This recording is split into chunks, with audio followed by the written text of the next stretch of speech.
All right, everybody, continuing our reading and contemplation of the book, The Ecology of Freedom by Murray Bookchin.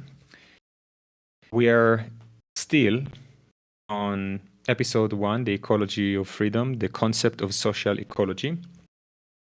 Last time we spoke about this kind of tendency to either collapse the notion of human societies and oversimplify them into the kind of structures that we see in nature, like plants or animals or behavior of all kinds of biospheres.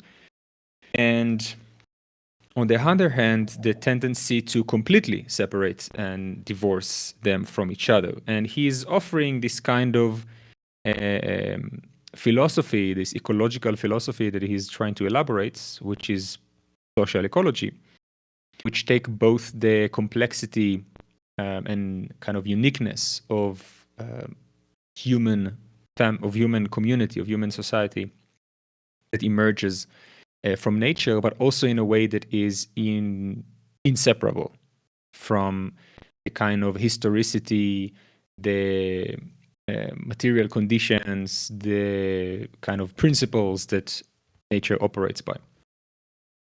All right, so we start. Within this highly complex context of ideas, we must now try to transpose the non-hierarchical character of natural ecosystems to society. What renders social ecology so important is that it offers no case whatsoever for hierarchy in nature and society. It decisively challenges the very function of hierarchy as a stabilizing or ordering principle in both realms. The association of order as such with hierarchy is ruptured. And this association is ruptured without rupturing the association of nature with society. As sociology, in its well-meaning opposition to sociobiology, has been wont to do. In contrast to sociologists, we do not have to render the social world so supremely autonomous from nature that we are obliged to dissolve the continuum that phases nature into society. In short, we do not have to accept the brute tenets of sociobiology that links us crudely to nature at one extreme, or the naive tenets of sociology that cleaves us sharply from nature at the other extreme. He's elaborating further on what we spoke about before. Although hierarchy does not exist in present-day society, whoever is not muted, please make sure you are, just so we can... Okay.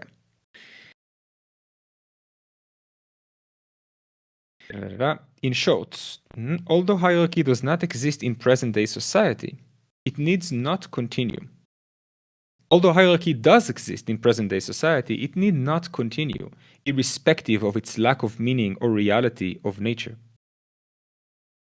But the case against hierarchy is not contingent on on this uniqueness as a social phenomenon, because hierarchy threatens the existence of social life today. It cannot remain a social fact, because it threatens the integrity of organic nature. It will not continue to do so given the harsh verdict of nature and blind nature, of mute and blind nature.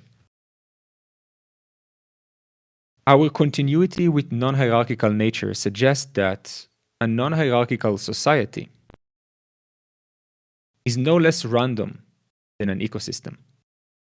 That freedom is more than the absence of constraints that the Anglo-American tradition of mere pluralism and institutionalized heterogeneity yields substantially less than a social ecosystem.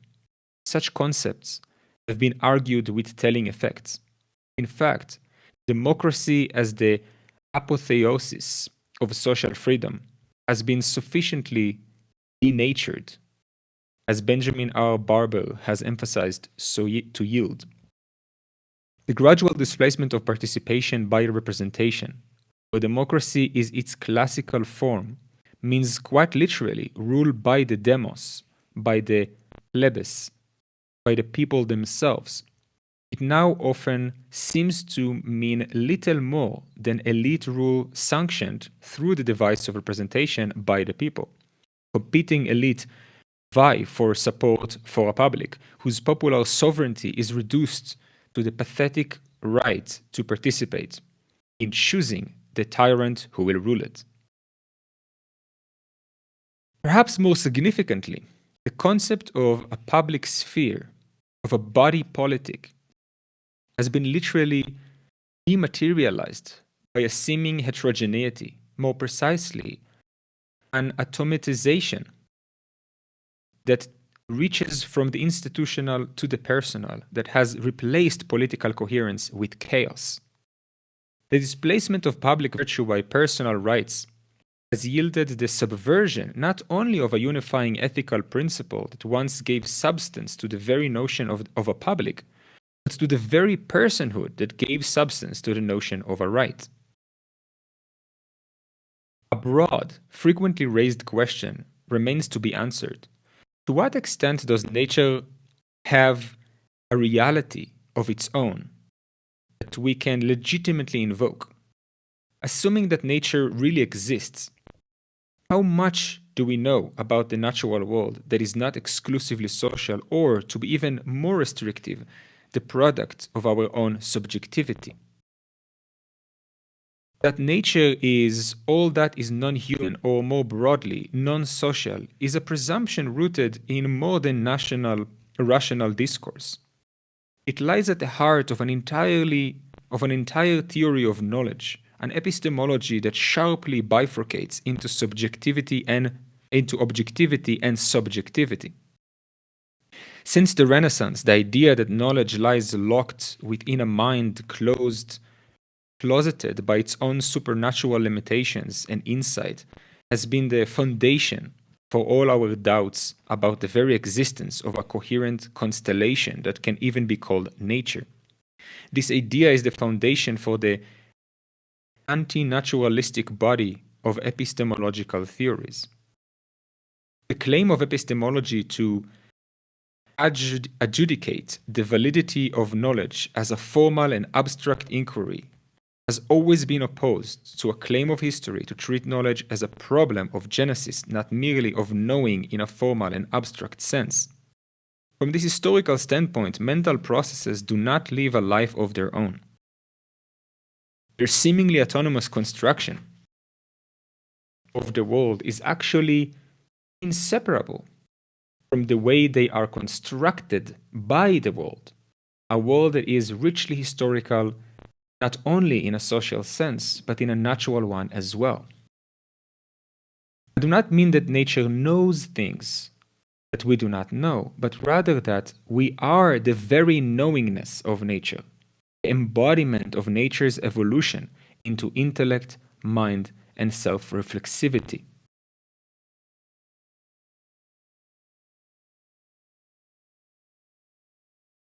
The abstract world of Cartesian, Lockean, and Kantian epistemology. This proposition is difficult to demonstrate. Renaissance and post-Renaissance epistemology lacks all sense of historicity. If it looks back at all of the history of mind, it does so within a context so overwhelmingly social and from historical levels so far removed from the biological genesis of mind that it can never make contact with nature. Its very claim to modernity has been a systematic unraveling of the inference between nature and mind that Hellenic thought tried to establish. This interface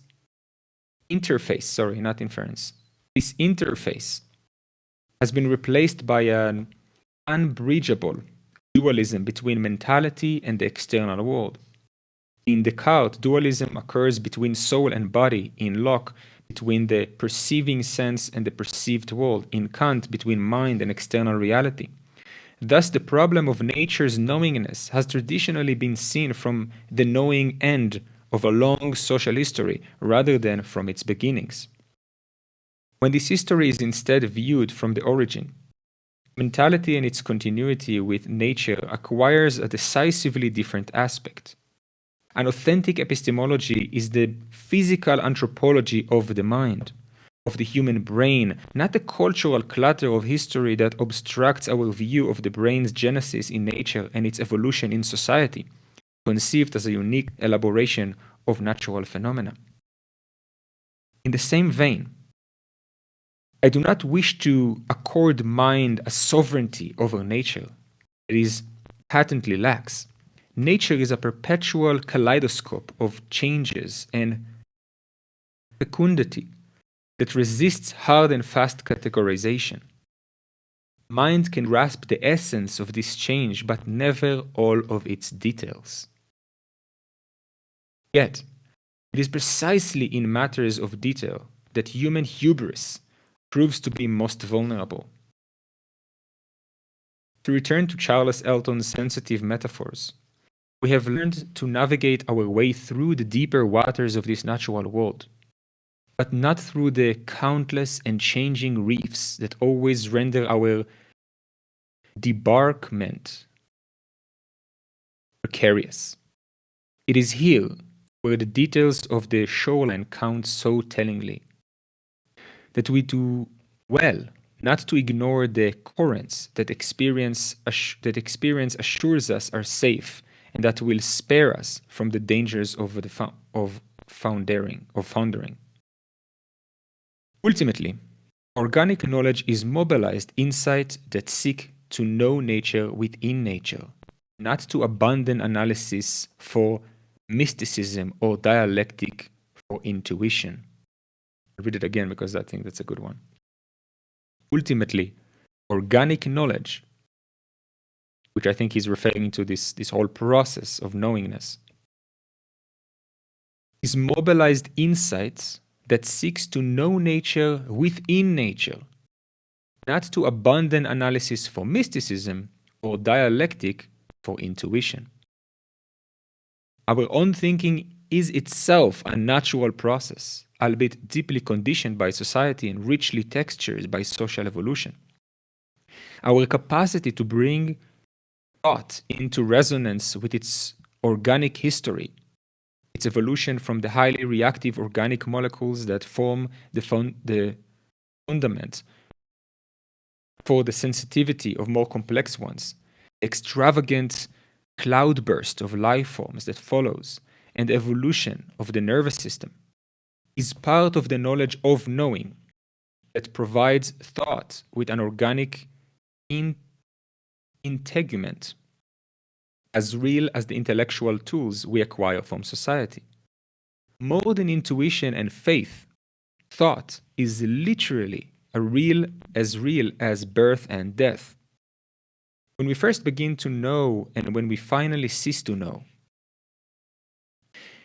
Hence, nature abides in epistemology as surely as a parent abides in its child. What often is mistakenly dismissed as the intuitive phase of knowledge is the truth that our animality gives our humanity and our embryo stage of development to our adulthood.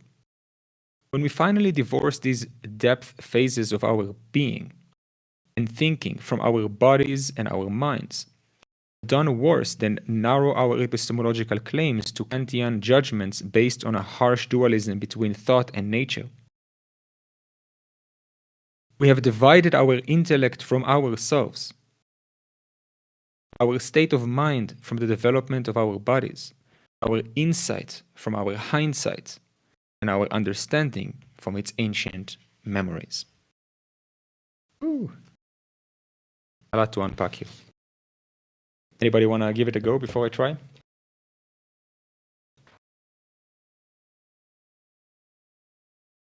Feel apologies, but I just want to verify which page are you exactly reading from? It's page 102. 102, okay. And then we went into 105. Okay, perfect. Sorry. on the bottom it says, like, for example, page 108 on my side, but the actual book says 102, so I was getting confused. Maybe it's different on the PDF. Anybody else was able to follow what I was reading?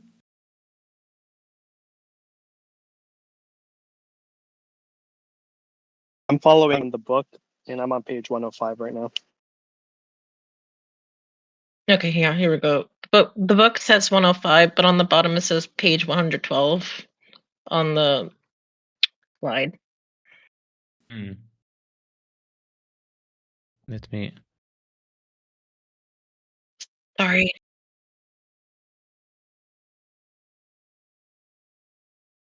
Yeah, sorry. Okay, so let's try it again. There is a PDF in the chats. You see it? archive.org. If you open it, you can find the entire book there, and you can read along with us.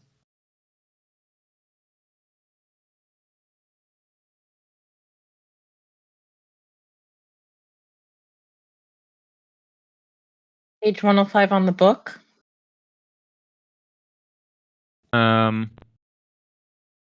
I think don't go by what it says on the bottom of the page, but go by the actual book itself. Yes, I'm checking the book. Kind of like pages, right? Yes, it's the book page number on the book. I'm at 105 on the book, not on the bottom.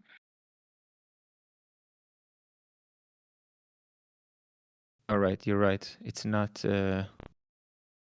following exactly the pages. Which is strange because the cover of the book is exactly like the one that I have, so I'm surprised. Let's try to locate it then.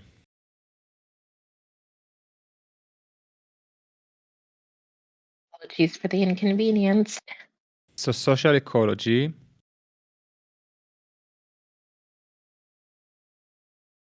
Here we are.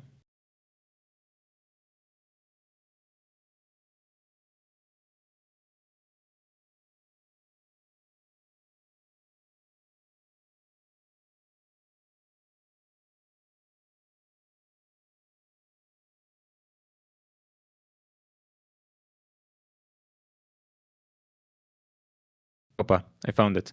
So it's page 36 in what you have. 36 in the book or in the bottom? In the book. Okay. It's 36, at the bottom is 42, and it's what we started is within this highly complex context, and then we went until the next paragraph, which is in more concrete terms. The bottom is page 42, but the actual book page is 36. Okay. Yeah. Perfect. So this is what we just read. So since it was hard for some of you to follow because there was no written thing, basically, as far as I understand it, he's elaborating further on this notion of social ecology, and in particular how the aspect of this philosophy, which seeks to kind of dissolve this duality of mind and nature, that creates this kind of hierarchical structure that we're all so familiar with, looking at the mind as something that emerges from nature but is kind of separated from it. And instead, he's bringing this idea that mind, the ability to think, is nature itself thinking. Not in a mystical sense necessarily that everything thinks, but rather that the ability to think has evolved through the dialectic, materialistic historicities and kind of relationality of everything in the natural world. And so he's basically placing the human capacity, the human intellect, the human mind within the biosphere, back into it. That's the general gist of what I'm getting from it. I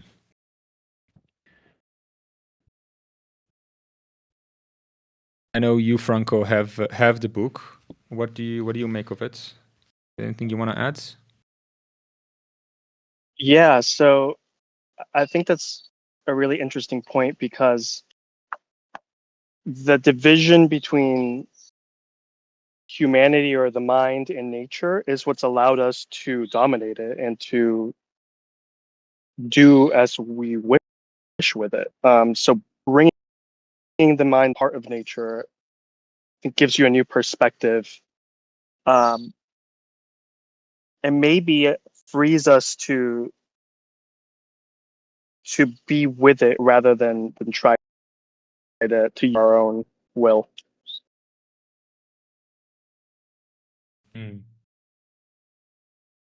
Honestly, when you put it like that, Franco, it reminds me of the advances that we have in technology. At the end of the day, the advances we have in technology result into the siphoning of nature and absorbing its resources. And I wonder if that is also impacting our mind and our connection to nature as well. When you were saying this and you were reading this passage along Yuval.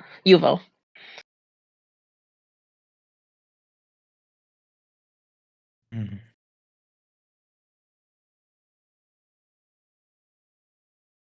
I like how he's kind of really trying to elaborate something very specific, and he's aware of the kind of pitfalls of how, if we can say that we often take this kind of conversation. One is abandoning analysis for mysticism, and another one abandoning dialectic for intuition. And he says ultimately, organic knowledge is mobilized insight that seeks to know nature within nature. Our own thinking is itself a natural process. And I think that what's is really grounding us in the notion of historicity, and not in the sense of like, oh, we have to learn our history to understand who we are, but rather to see ourselves in this current moment as a process that is inherently inseparable from all that we are made of, all these relationalities, all these machines penetrating each other and co-creating each other and evolving into each other, and we are a product of that process.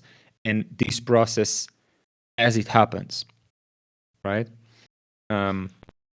He says, I do not mean that nature knows things, which is kind of like the mysticism tendency,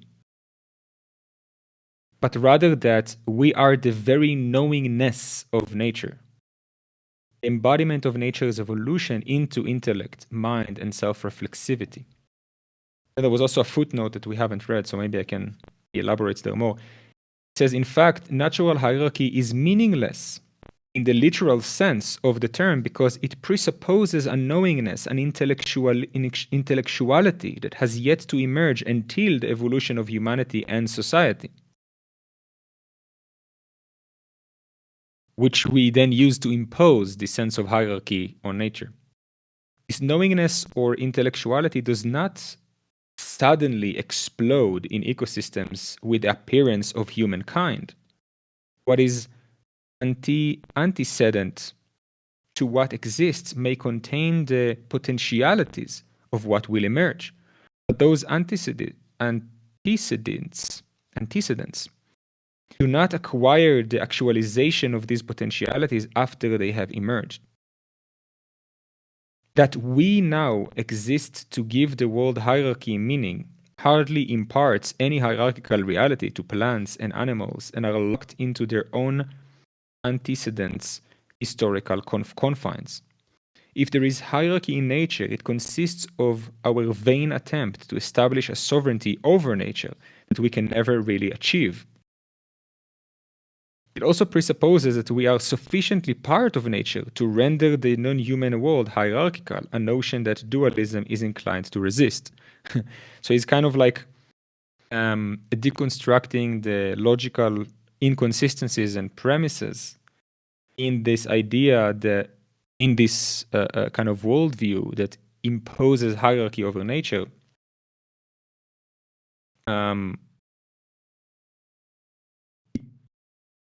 he says that there is a presupposition that we are sufficiently part of nature to render the non-human world hierarchical. The very inference that there is hierarchy in the natural world presupposes that we are part of nature that can impose such, can render such non-human world hierarchical,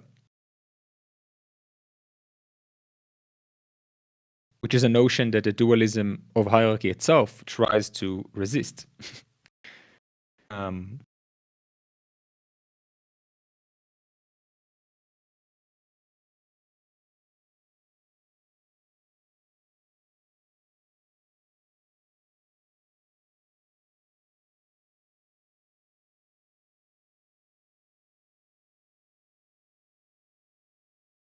Does anybody else has some insight, or should we continue now that we all have the page in front of us? Hi.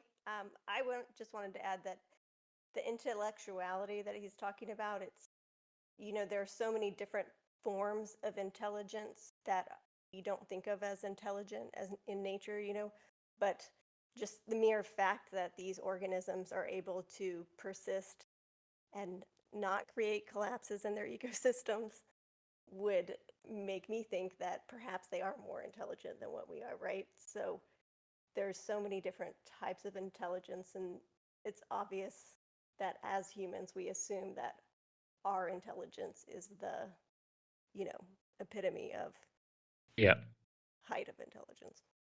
Yeah, I think you expressed beautifully the overall idea of kind of elaborating the uniqueness of human intelligence, knowingness, human societies, and so on, as unique to other forms of intelligibility in nature, but not in a hierarchical way, basically, put simply.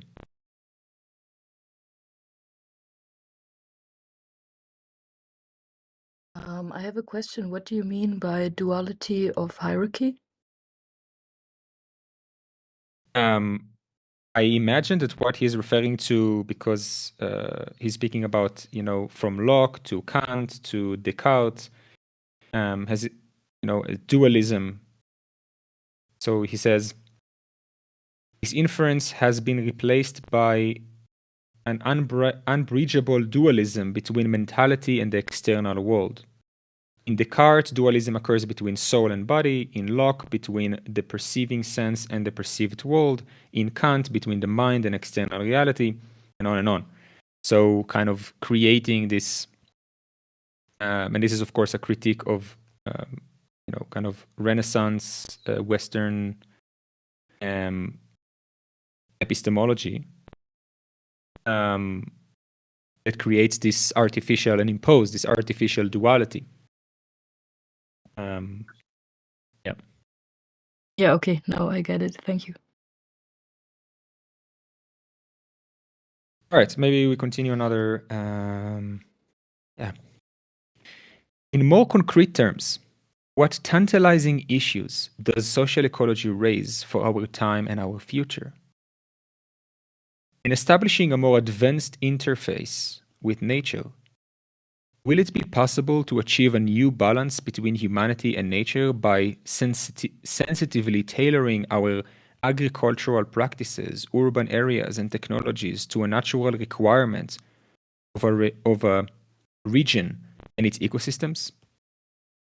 Make me think on the idea of bioregions. Can we hope to manage the natural environment by a drastic decentralization of agriculture, which will make it possible to cultivate land as though it were a garden balanced by diversified fauna and flora? Will these changes require the decentralization of our cities into moderate-sized communities, creating a new balance between town and country? What technology will be required to achieve these goals and avoid the further pollution of the earth? What institutions will be required to create a new public sphere? What social relations to foster a new ecological sensibility? What forms of work to render human practice playful and creative? What size and populations of communities to scale life to human dimensions controllable by all? What kind of poetry? Concrete questions, ecological, social, political, and behavioral, rush in like a flood, therefore dammed up by the constraints of traditional ideologies and habits of thought. The answers we provide to these questions have a direct bearing on whether humanity can survive on the planet. Trends in our time are visibly directed against ecological diversity. In fact, they point towards brute simplification of the entire biosphere. Complex food chains in the soil and on the Earth's surface are being ruthlessly undermined by the fatuous application of industrial techniques to agriculture. Consequently, soil has been reduced to many areas to a mere sponge for absorbing simple chemical nutrients. The cultivation of single crops over vast stretches of land is affecting natural, agricultural, and even physiographic variety. Immense urban belts are encroaching unrelentingly on the countryside, replacing flora and fauna with concrete, metal, and glass, and enveloping large regions in a haze of atmospheric pollutants. In this mass urban world, human experience itself becomes crude and elemental, subject to brute noisy stimuli and crass bureaucratic manipulation. The national division of labor, standardized along industrial lines, is replacing regional and local variety, reducing entire continents to immense smoking factories and cities to garish plastic supermarkets. Modern society, in effect, is dissembling the biotic complexity achieved by eons of organic evolution. The great movement of life from fairly simple to increasingly complex forms and relations is being ruthlessly reversed in the direction of an environment that will be able to support only simple living things. To continue this reversal of biological evolution, to undermine the biotic food webs on which humanity depends for its means of life, places in question the very survival of human species. If the reversal of the evolutionary process continues, there is good reason to believe, all control of the toxic agent aside, that the preconditions for complex forms of life will be irreparably destroyed and the Earth will be incapable of supporting us as a viable species. In this confluence of social and ecological crisis, we can no longer afford to be unimaginative. We can no longer afford to do without utopian thinking. The crises are too serious and the possibilities too sweeping to be resolved by customary modes of thought, the very sensibilities that produce these crises in the first place. Years ago, the French student in the May-June uprising of 1968 expressed this sharp contrast of alternatives magnificently in their slogan, "Be practical, do the impossible." To this demand, the generation that faces the next century can add the most solemn injunction: if we don't do the impossible, we shall be faced with the unthinkable. I'll just continue to the end of the episode. In the Norse legend, Odin, to obtain wisdom, drinks of the magic fountain that nourishes the world tree. In return, the god must forfeit one of his eyes. The symbolism here is clear.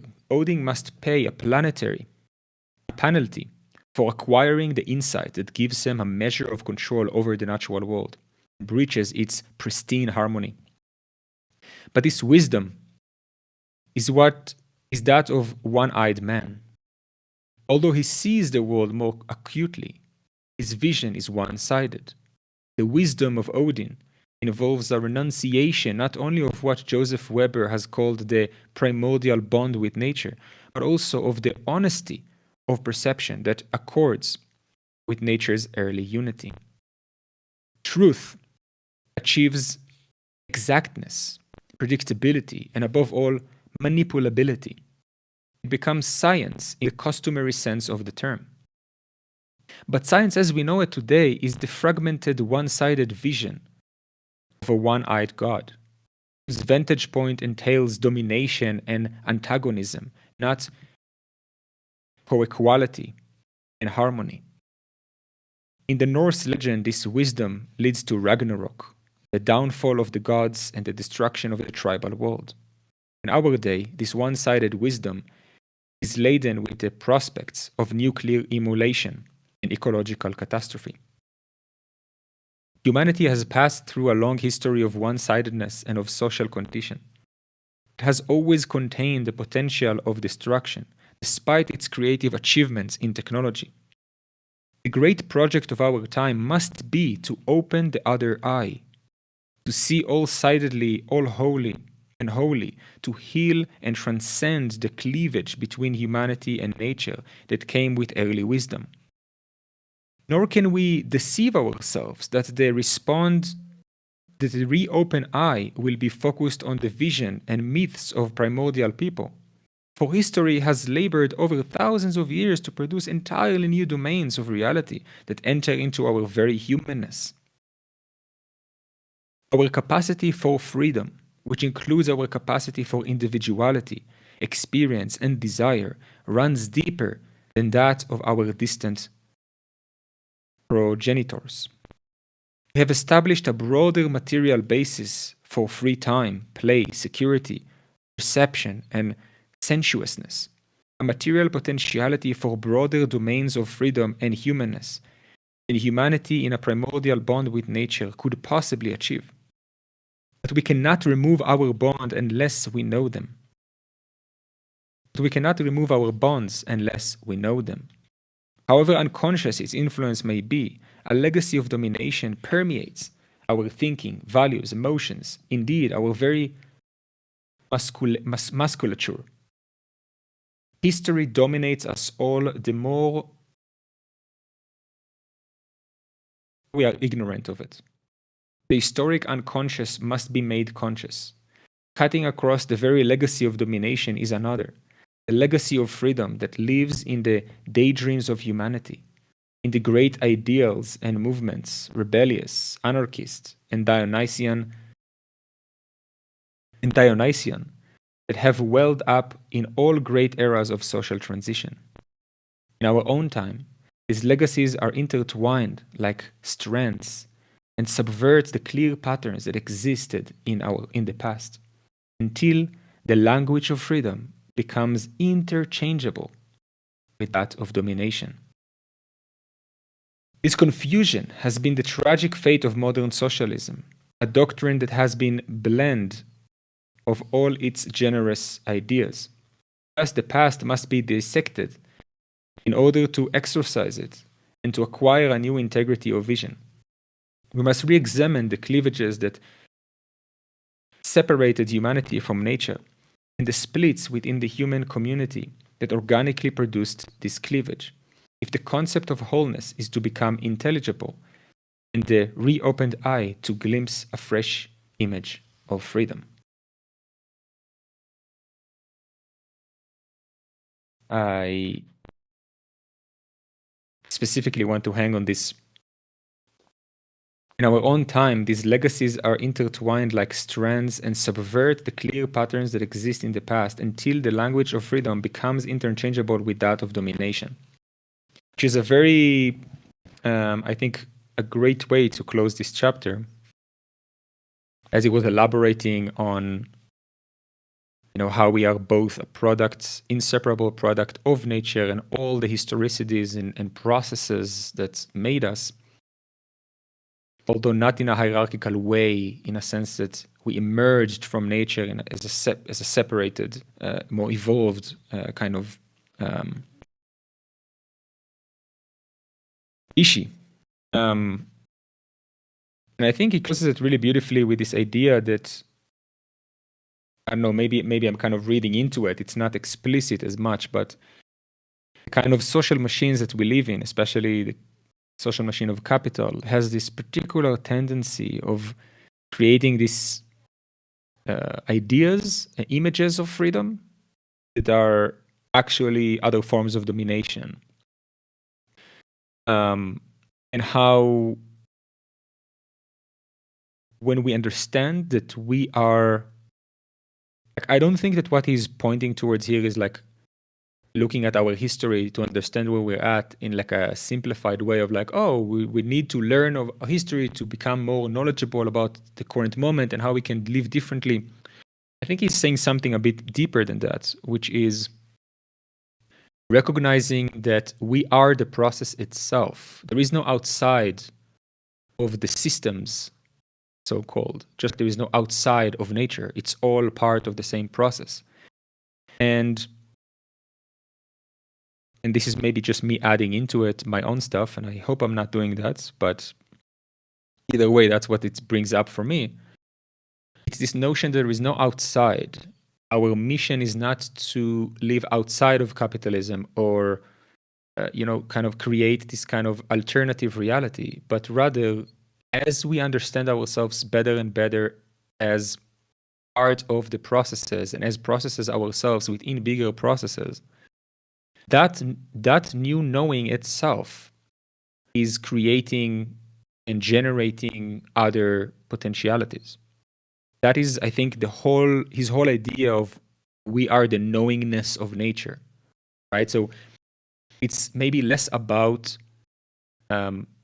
creating a different system or living outside of the system or destroying the system, but rather recognizing the process in it, recognizing that we are the process itself. And as we are engaging with that process, it changes, it evolves.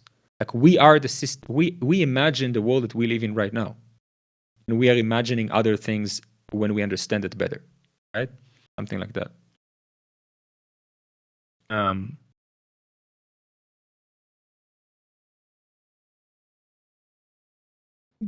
Okay, but what could be another way to unpack the unconscious history then? And I think that that's the thing. Like part of what, like we are always doing the thing of trying to do exactly what the capitalist social machine does, which is finding prescriptions, right? Like you want freedom, buy this thing. You want love, do it in this way. And we are doing the thing, right? Like when we look at, and we're like, okay, so what's the alternative? Or like, what's the prescription? How can we do it better? I think we're kind of doing the thing, right? I think the best response to that is to stop providing things or like love and all of that in terms of consuming capital, because that's essentially what it boils down to. In a society of capital, you live to consume in order to obtain those things. And I think this places the connection on how do we make societies and how we're able to fulfill the goals according to the passage you read without learning how to consume capital is what I interpret. Yeah, and it's not like we can stop consuming. Like capitalism is not a thing; it's a process, right? Like you are not a thing; you're a process, right? So capitalism doesn't do anything; it's a machine that happens, and we are part of that machine and are creating it. And so, like, it's less about like we will not stop consuming. Like we are doing it all the time. I'm doing it right now. Like there are all kinds of motivations to start this space. Part of it is part of the kind of logics of capitalism. Like we can't be outside of the thing is my point.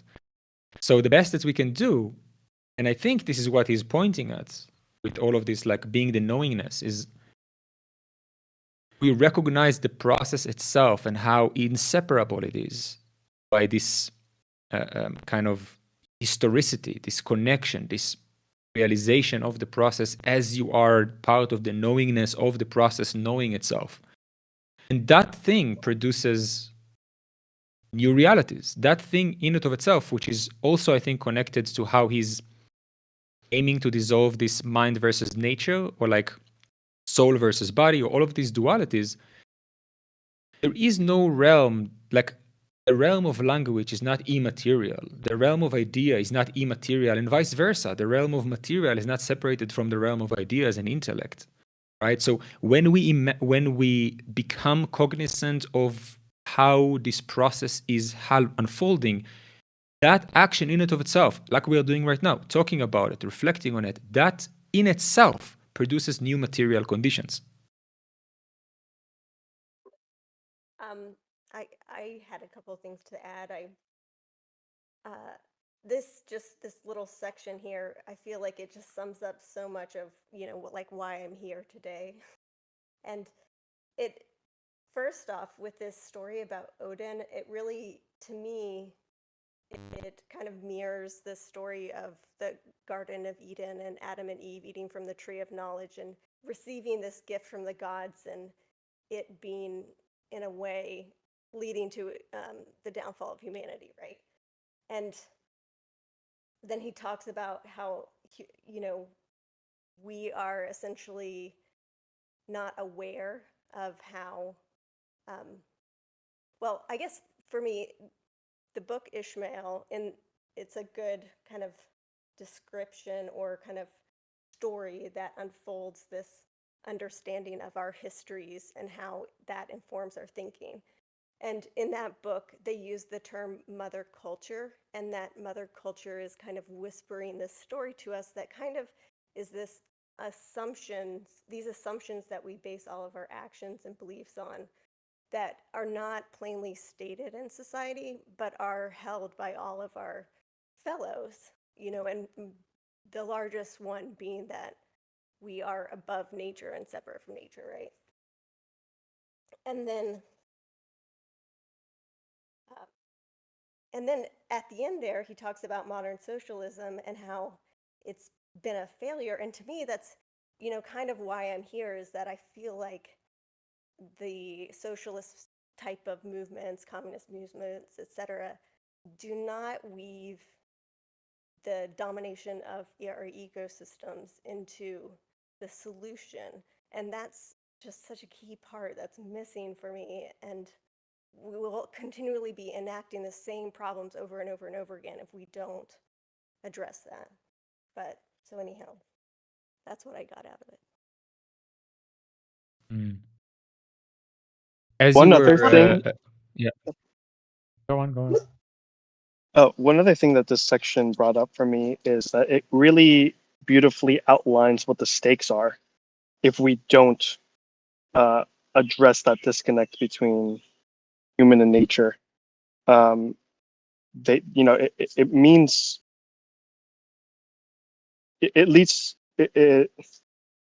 Let me just go to this line real quick. The answers we provide to these questions have a direct bearing on whether humanity can survive on the planet. And I think what's really striking about this, when this book was written, it was 1985, and I think that's still the question that we need to address. Yeah. Yes, and another thing I got from the book Ishmael that I also am seeing in this book too is that, that gift, this, eating of the tree of knowledge, or this gift from to Odin. In a way, he says that that gift is the this, I guess you would say intelligence or understanding of humanity consciousness, and this ability to utilize technologies in order to convince ourselves that we're not bound by natural laws, because we can't feel them, in our short lifetimes. We can't feel the effects of breaking these natural laws, or we haven't previously in our lifetimes, because technology allows us to be exempt from that, shielded for it temporarily. But he says, he uses the metaphor of like a man who has built a pair of wings and is jumped off a cliff and is gliding and thinking that he's flying, but the ground is getting closer and closer, but he still thinks that he's achieved flight. And in reality, humanity still thinks that we've achieved this domination over nature, but we are fast approaching this, catastrophe. Yeah. And Honestly, yeah. I'm so sorry, Eva. Go on. I was just saying, like, I wanted to add on to what you two said, in particular, page 42, where it said, until the language of freedom becomes interchangeable with that of domination. Because I feel like, regardless of any movement that's been approaching, it usually results into dominating one form of community or group in order to achieve that freedom. And, like, the perfect example I can bring is the United States, and especially the situation that's going on in Gaza. It Yeah.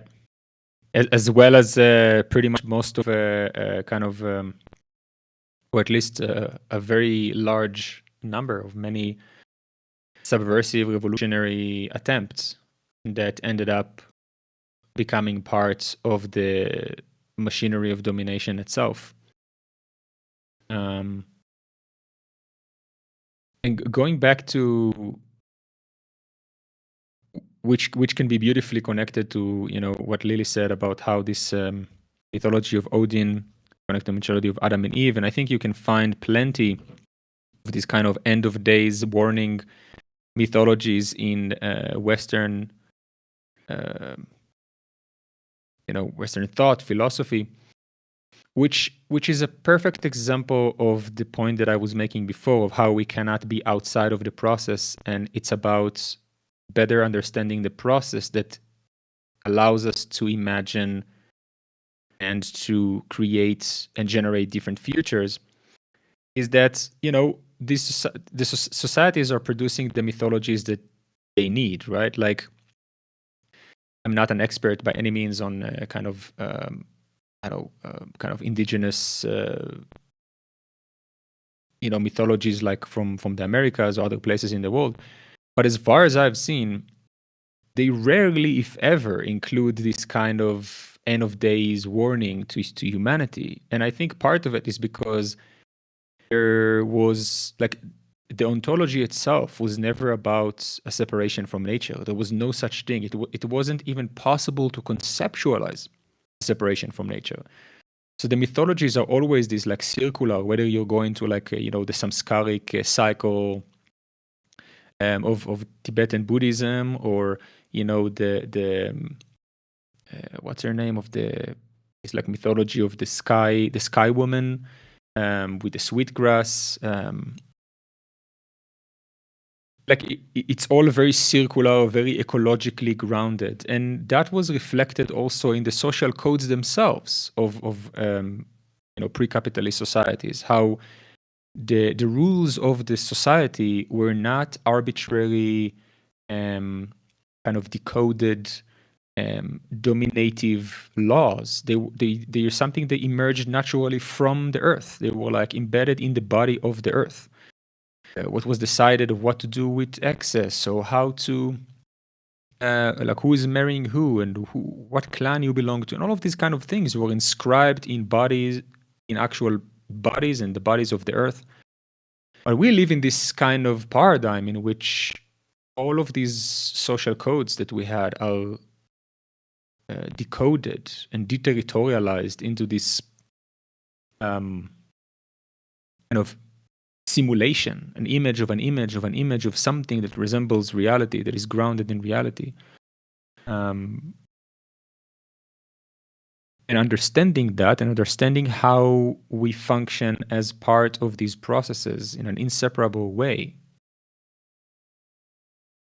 I think that process itself is what allows us to imagine, like the process itself is revolutionary. It's not in the same way that mind is not separated from nature, a human doesn't separate from nature. Action is not separated from theory. Action is not separated from worldview. The ideas that we share are imagining something else, if that makes sense. And I think that's something that he's pointing towards.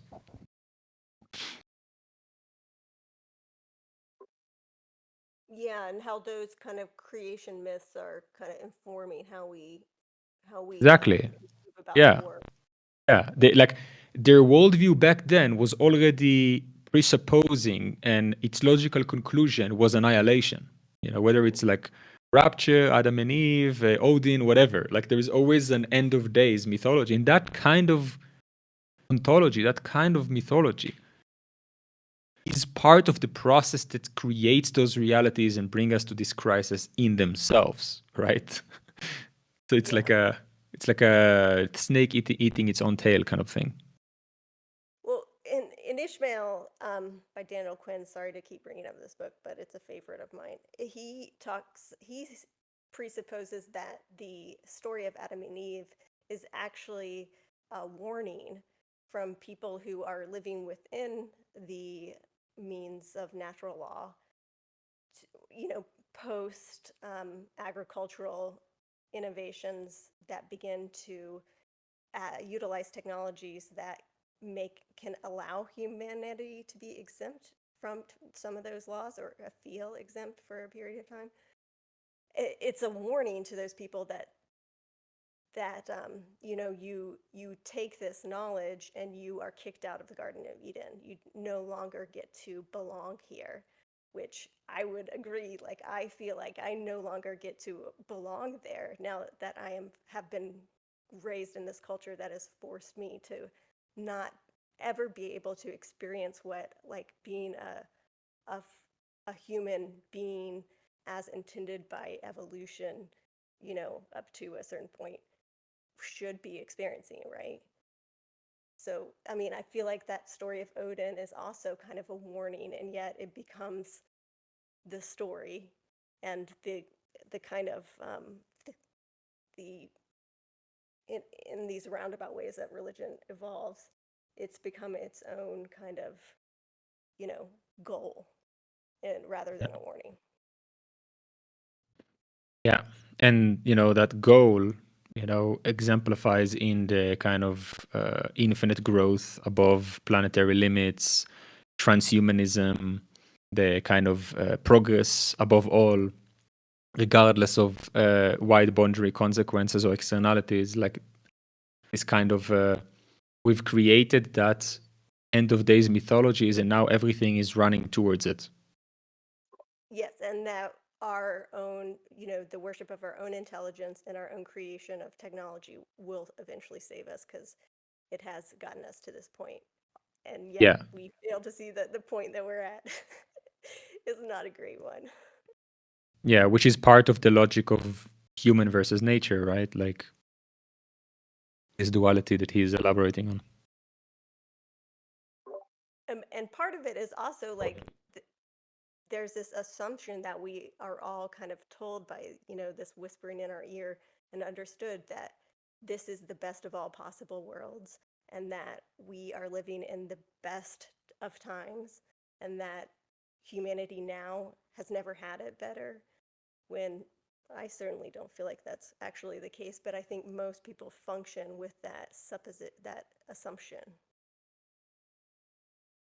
Yeah, it's part of the self-perpetuating logics of the machine, creating these cleavages of duality of human versus nature, of like, oh, it's like this the inherent nihilism of the capitalist social machine. Like, oh, no, anything can mean anything, nothing matters, nothing is real. Like some Zionist told me yesterday, why are you taking it so seriously? Nothing is real, nothing matters. I was like, no, decapitated children in Gaza are very real. Oh, was it the Um, Instagram post you did? I saw that. yeah, yeah. Oh God. That's part of the thing, right? Like, it's how the notions of freedom becomes inseparable, indistinguishable from the notions of domination. Be Yeah. anything you want, be whoever you want, be all you can be. Like, you're free to do whatever you want, but only within the logics of what is in service of capital, yeah? Sadly, it's happening in the United States too. Like, whether people would not to admit it or not, the domination and the rise in authoritarianism in the United States is with the notion of a certain demographic of people that think that their freedom relies on the domination of other communities here. And it's just so ironic how the book captures that even before the situation happened. Yeah. Has me thinking about like the difference between power and dominion. How like power is just like a fundamental like principle in nature, right? Power flows. It just does. Like in the way that a log is consumed by flames, when it's placed just so, or the way that water flows. But where dominion comes into play, where we're sort of like artificially damming power and pushing it in certain directions without ever sort of letting the power or material flow back, right, and cycle through, just like hoarding and hoarding and hoarding, where we see just so much wealth and so much power. But that is also invisible, seemingly like infuriatingly invisible to the entities that are perpetuating this process of like hoarding of power and dominion. To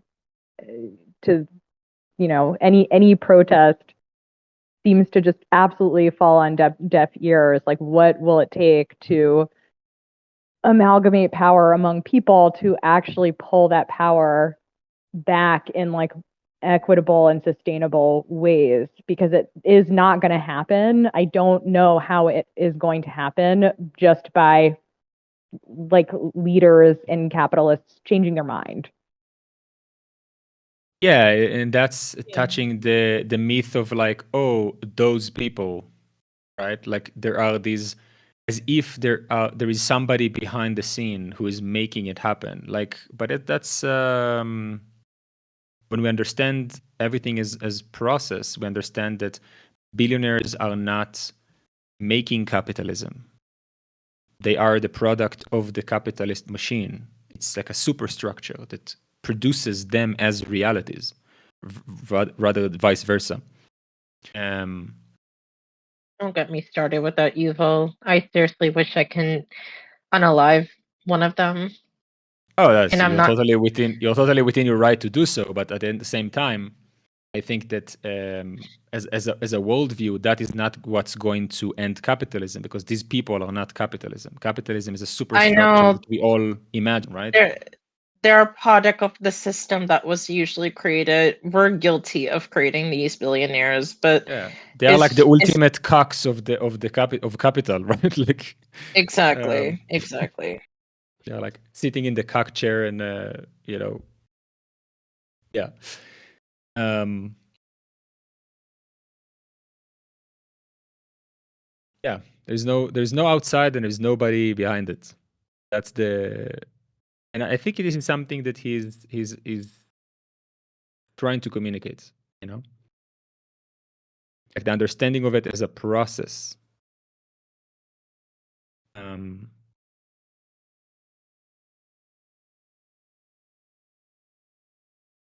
it's not like studying the history so we can go back somewhere and excavate a better, more truer way to live life. It's rather to embrace the processes that created the current moment, and how the current moment is processes in themselves, and how we interact with all of this generates realities.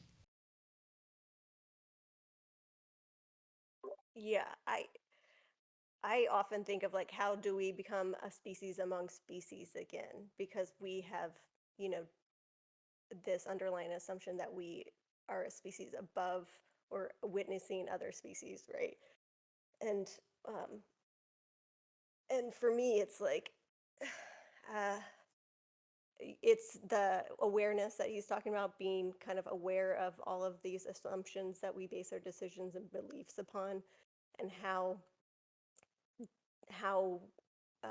those rub against all of the kind of natural laws that other species function within, and like what are those natural laws, and where do we fit within them again? Yeah. Recontextualizing.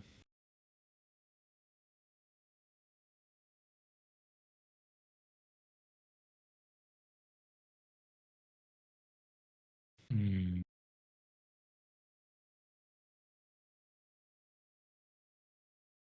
Speaking of which, this Sunday we're gonna have another of our food forests start same time as today, and we're gonna talk specifically about that and explore together what can it possibly mean to live by ecological principles, so engage with the world around us from ecological first principles. That's going to be a fun one.